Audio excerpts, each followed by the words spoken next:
La petite fille au kimono rouge. Chapitre 1. L'univers inconnu et terrifiant des États-Unis. Comme la chaise semble haute, trop haute pour Mieko. Quelquefois, elle a les pieds en coton, car il ne touche pas le plancher quand elle est assise pour prendre son petit déjeuner avec Maman San, Papa San et le petit prune. En ce moment, le petit prune est assis sur les genoux de Maman San et il plonge un doigt dodu dans son bol de riz. Mieko tire encore sur la jupe de son uniforme bleu marine et s'agite sur sa chaise. Tout est différent aux États-Unis. Les petites filles sont si jolies dans leurs robes de couleurs vives. Mais Maman San lui fait toujours porter l'uniforme sévère de l'école où elle allait au Japon. Mieko ne voudrait pas aller à l'école américaine, mais elle n'ose pas le dire. Elle penche la tête de côté et ses cheveux bruns coupés courts viennent toucher son col blanc. Maman San, comme j'aimerais être assise par terre comme au Japon. Maman San lève son visage rond de son bol de riz. Elle fronce les sourcils en V car elle est mécontente. Mieko-chan, tu sembles oublier que nous sommes maintenant en Californie et que nous devons essayer de nous habituer aux coutumes des États-Unis. Mieko sait bien qu'elle est aux États-Unis, mais elle ne voudrait pas y être, ni même penser qu'elle y est. Oui, Maman San. Mieko prend machinalement sa serviette en papier et de ses doigts agiles se met à la plier pour en faire un oiseau. Tandis qu'elle s'occupe ainsi silencieusement, elle pense aux innombrables objets qu'elle a confectionnés avec sa grand-mère dans du papier orange, jaune et bleu vif. Oiseaux, chèvres, canards, paons. Elle les a tous laissés à Obaa-san, dans sa petite maison de papier d'Osaka. Combien elle voudrait être là-bas. Papa-san pose sa tasse et demande comme il le fait si souvent. Mieko-chan, tu aimes ta nouvelle école américaine? Et une fois encore, comme elle le fait chaque jour, Mieko répond sans lever les yeux. L'école est très bien, Papa-san. Cela, au moins, elle peut le dire sans mentir. Mais ce que Mieko ne pourra jamais avouer à Papa ou à Maman-san, c'est la tristesse de son cœur. Comment pourrait-il imaginer ce que c'est que de se sentir si seule? Mieko n'aime pas l'univers immense et effrayant des États-Unis. Dans sa nouvelle école, elle est la plus petite de toute la classe de Miss Price. Un jour, pendant une interrogation orale d'orthographe, elle s'est trouvée près d'une petite fille qui s'appelle Carole, et elle ne lui arrivait qu'à l'épaule. Il y a beaucoup d'enfants à l'école, mais pas un qui soit son ami. La petite fille Anat, qui est assise de l'autre côté de l'allée et qui s'appelle Harriet, ne semble pas aimer Mieko. Harriet connaît presque toutes les réponses aux questions de Miss Price. Mais si Mieko répond seulement une fois comme il faut, Harriet lui chuchote « Oh, la savante! Oh, la savante !» Pourtant, celui qu'elle craint le plus, c'est un petit garçon du nom d'Orville. Il est assis derrière elle, et il a les cheveux presque blancs, courts et drus comme les poils d'un blaireau. Il porte des lunettes cercles de plastique incolores, et sa peau est si pâle qu'elle le fait ressembler à un beignet mal cuit. S'il se tenait devant un mur blanc, on ne pourrait sûrement pas le voir, mais on pourrait toujours l'entendre.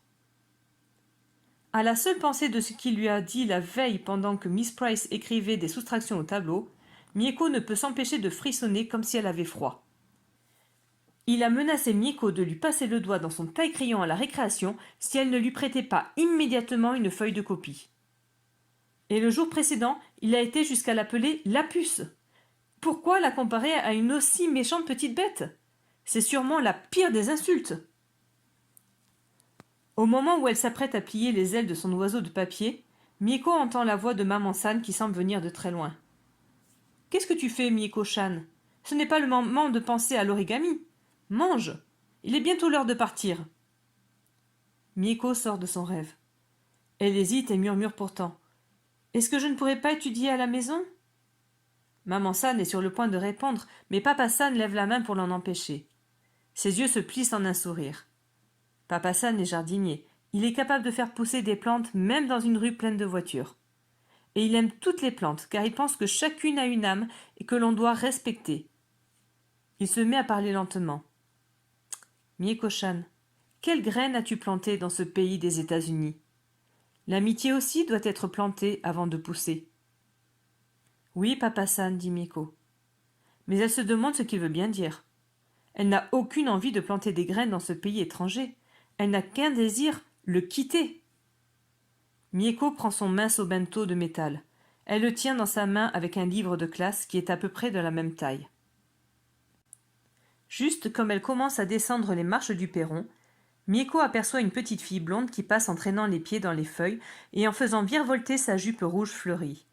Elle aussi va à l'école et elle tient sous son bras une gamelle bleue avec des étoiles d'argent. Le cœur de Mieko se met à battre très fort. Elle recule sous le porche et regarde de tous ses yeux. Elle espère que la petite fille ne la verra pas. C'est Carole, une élève de sa classe. Comme Mieko voudrait lui ressembler. Carole n'a peur de rien, ni de personne, pas même d'Orville. Et sa queue de cheval bouclée danse sur ses épaules. Mieko se dit qu'elle aimerait bien avoir d'aussi beaux cheveux. Elle a l'impression d'être un pauvre petit moineau insignifiant à côté d'un oiseau au plumage éclatant. À ce moment, la cloche de l'école se met à sonner. Que faire? Si Mieko attend que Carole soit arrivée, elle sera en retard. Si elle se met à courir, Carole la verra sûrement. Elle regarde de gauche à droite et a la chance de découvrir un raccourci. Mieko allonge ses petites jambes autant qu'elle le peut. Mieko est déjà assise à sa place quand Carole entre dans la classe. Mieko ne lève pas la tête. Elle reste assise, très raide à sa table. Il faut qu'elle travaille bien. Il est défendu aux élèves de parler entre eux pendant les heures de cours. Orville, bien entendu, n'obéit jamais à cette règle. Il pique Mieko avec un crayon en lui demandant « Hé, combien font 3 fois 7 ?» C'est terrible. Miss Price est en train d'expliquer quelque chose, mais Mieko ne peut rien entendre à cause des chuchotements d'Orville. Il lui tire maintenant les cheveux, là où ils ne sont pas trop courts, en demandant « Hé, qu'est-ce qui a des jambes et qui vole ?» Miss Price commence à dérouler la carte de géographie, et profitant du bruit, Orville insiste. « Alors, tu donnes ta langue au chat? Eh bien, c'est un voleur !» Plusieurs enfants se mettent à rire. Miss Price suspend la carte, s'assoit à son bureau et ouvre un livre. « Hé, comment est-ce que tu écris Mississippi ?» demande Orville en piquant de nouveau Mieko avec son crayon. Il ne se tiendra donc jamais tranquille. Mieko ne sait pas qui est Mississippi, ni comment écrire son nom. Elle se tait. Miss Price lève la tête. « Qui est-ce qui parle sans cesse ?» Pendant ce temps, Orville continue à tirer les cheveux de Mieko, mais elle se tient toujours très raide. Elle n'a pas dit un seul mot, bien qu'elle soit très en colère. Que faire? Chapitre 2. Le poisson de papier jaune. Aujourd'hui, à l'heure du déjeuner, Mieko attend un long moment. Elle veut être sûre que tous les enfants sont bien à la cantine. Elle prend son obento sous le bras et, traversant la grande salle vide, elle se dirige à son tour vers la cantine. Quel bruit! La cantine résonne de rires, de bavardages, de tintements de cuillères, de fourchettes et de verres. Mieko prend une serviette en papier et un verre de lait. Puis elle regarde autour d'elle pour trouver un banc où s'asseoir. Peut-être a-t-elle attendu trop longtemps. Il n'y a presque plus de place. Enfin, en voici une près du mur où se trouve l'aquarium. Ce sera amusant de regarder les poissons rouges agiter leurs nageoires comme des pétales dans l'eau claire. Ils sont si jolis que Mieko prend sa serviette en papier jaune et commence à la plier pour en faire un poisson. Mais, levant la tête, elle regrette de n'avoir pas davantage fait attention avant de choisir son banc. Juste en face de Mieko, à la table qui est près du radiateur, se trouvent quelques petites filles de sa classe. Carole est au milieu du groupe. Elle parle, elle gesticule et elle sourit, tandis qu'Harriet et les autres, Mieko croit qu'elle s'appelle Margaret et Joanne, la regardent de tous leurs yeux. Au même moment, Mieko sent une main qui se pose sur son épaule. C'est un professeur avec un gros chignon gris qu'elle a déjà croisé dans les couloirs. « Je suis désolée, mon petit, » lui dit-elle, « mais ce coin est réservé aux élèves de Miss Price. C'est là-bas qu'il faut aller vous asseoir. » Et elle montre un endroit près de la fenêtre où les tout petits sont assis. La pièce avait paru bruyante à Mieko, mais maintenant elle regrette qu'il n'y ait pas encore plus de bruit, car toutes les petites filles qui sont avec Carole ont entendu. Elles éclatent de rire. « Excusez-moi, honorable maîtresse, mais moi aussi je suis une élève de Miss Price. » Le professeur semble étonné, mais elle caresse les cheveux de Mieko et lui dit en souriant « Vous êtes si menue que je vous ai prise pour une toute petite fille. » Mieko n'a plus faim, mais elle a promis à maman San de déjeuner. Aussi ouvre-t-elle son obento, en sort une boule de riz et commence à manger. Apercevant la morue, elle se réjouit. Pourquoi ne pas oublier ce que la maîtresse lui a dit et ne plus penser qu'à se régaler? Soudain, la voix d'Orville la fait sursauter. « Mes aïeux, quelle odeur! Est-ce qu'un des poissons rouges serait mort par hasard ?» Mieko lève la tête surprise. Orville, qui est en retard, vient d'arriver et il s'assoit à côté d'elle.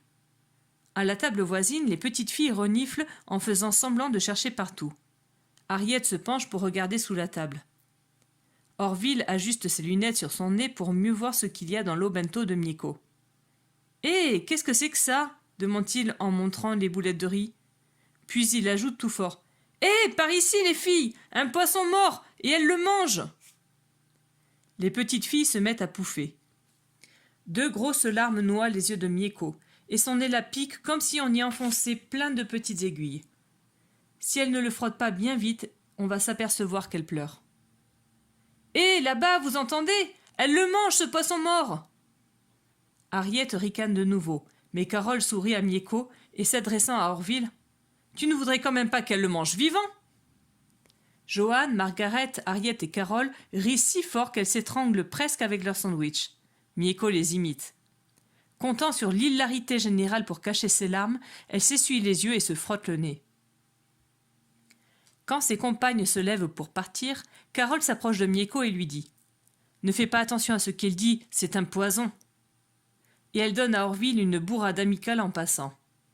Puis, apercevant le petit poisson en papier près de la gamelle de Mieko, elle s'exclame « Oh, c'est toi qui as fait ça ?» Mieko esquisse un pauvre sourire. C'est la première fois qu'elle a envie de sourire depuis qu'elle est à sa nouvelle école américaine. Elle prend délicatement le poisson par le dos et l'installe sur la paume de sa main. Il n'est malheureusement pas très réussi et le papier n'est pas bien joli, mais tu me ferais plaisir en le prenant. Carole saisit le petit poisson jaune et caresse ses délicates nageoires et la longue queue flottante.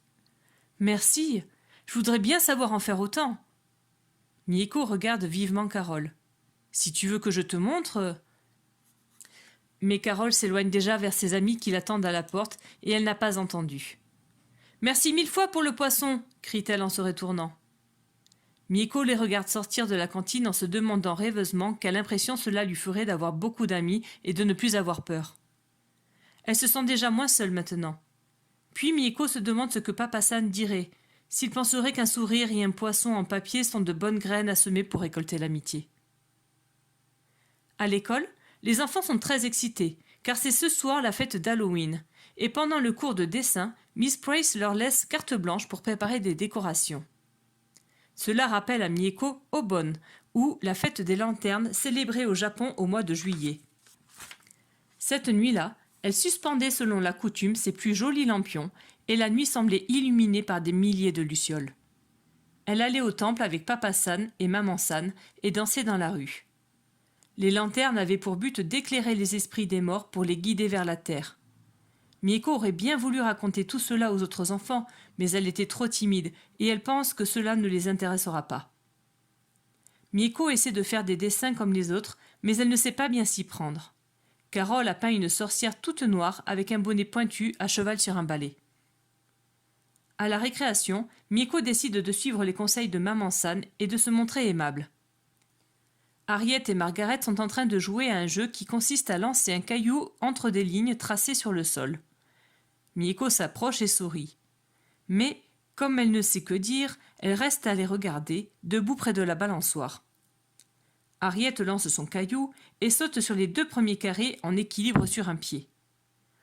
Au moment où elle s'apprête à sauter sur un 3e carré, Mieko l'interroge. « Comment s'appelle ce jeu ?» Surprise, Harriet perd l'équilibre, agite les bras pour essayer de le rétablir et doit finalement poser l'autre pied par terre. Furieuse, elle se retourne en criant « Empoté, regarde ce que tu m'as fait faire !» Mieko a vraiment bien mal choisi son moment pour essayer de se faire des amis. Découragée, elle rentre dans la classe pour lire. Elle en a assez de se balancer toute seule, de glisser sur le toboggan avec les petits ou de rester debout, appuyée au mur, à regarder les autres s'amuser. Tout en lisant, Mieko se dit que, malgré cet échec, elle persévérera dans ses efforts pour se lier avec ses compagnes. Elle essaiera de nouveau, bientôt, quand son courage sera revenu. Au déjeuner, Mieko remarque un avis sur le tableau d'affichage. Avis à ceux qui veulent faire ce soir la tournée des sorcières. Réunion chez moi avant de partir tous ensemble. Et au-dessous, il y a le nom et l'adresse de Carole. Mieko a bien entendu les enfants dire qu'ils allaient faire la tournée des sorcières, mais personne ne lui a expliqué en quoi cela consiste, et elle n'a pas osé le demander. C'est peut-être amusant? Elle est sur le point d'interroger une de ses compagnes quand elle se souvient que Maman San et Papa San lui ont promis d'aller tous au cinéma ce soir. Mieko pousse un soupir de soulagement. Elle n'a plus besoin de se forcer à demander des renseignements, et elle se réjouit à la pensée d'aller au cinéma. Le soir, Mieko a oublié les projets de ses camarades. Elle ne pense qu'au film. « À quelle heure partirons-nous, Papa San ?»« Il faut qu'il fasse nuit, Mieko-chan, car c'est un cinéma en plein air. Nous irons avec la camionnette et nous pourrons rester dedans pour regarder le film. »« Quel drôle de cinéma, dit Mieko en riant. Et le film, Papa San, qu'est-ce que ça va être ? Je crois que c'est une histoire de cow-boy et d'indiens, dit Papa San. Oh, quelle chance, il y aura des chevaux! À ce moment, on frappe à la porte. Mieko, l'esprit tout plein de grandes chevauchées, va ouvrir la porte et se trouve nez à nez avec d'horribles créatures. Mieko reste bouche bée. Mais elle s'aperçoit vite que ce sont des enfants déguisés, le visage caché par des masques. « Farce ou bonbon » crie-t-il. Mieko ne comprend pas ce qu'ils disent. Elle devine qu'ils lui demandent quelque chose, mais elle ne sait pas quoi. « Farce ou bonbon » répète-t-il. Elle entend alors une voix qu'elle reconnaît. « Donne-nous quelque chose de bon à manger, des bonbons par exemple. » C'est la princesse qui a parlé. Elle porte un masque avec de longs cils noirs autour des yeux et a une bouche rouge et souriante. Mieko va chercher 2 paquets de biscuits salés dans la cuisine. Au moment où le groupe s'apprête à partir, le gros hanneton vert avec des yeux comme des soucoupes et des antennes agressives soulève son masque et la figure d'Orville apparaît. « Hé, où as-tu trouvé ce drôle de masque ?» demande-t-il en faisant mine d'enlever un masque imaginaire du visage de Mieko. Les enfants se mettent à rire en descendant les marches du perron. De la couronne de la princesse s'échappe une queue de cheval de la couleur d'un beau chrysanthème jaune. Sous les longs cheveux gris de la sorcière en vert, on peut voir une natte brune qui ressemble fort à celle d'Harriet. Mieko pousse un petit soupir. Comme ce serait amusant d'être avec eux. Peut-être encore plus que de voir galoper des chevaux dans un film de cow-boy. Mieko arrivera-t-elle à s'intégrer à sa nouvelle école américaine ? Va-t-elle réussir à se faire des amis ? Pour le savoir, lis vite le livre « La petite fille au kimono rouge », disponible dans la bibliothèque de la classe.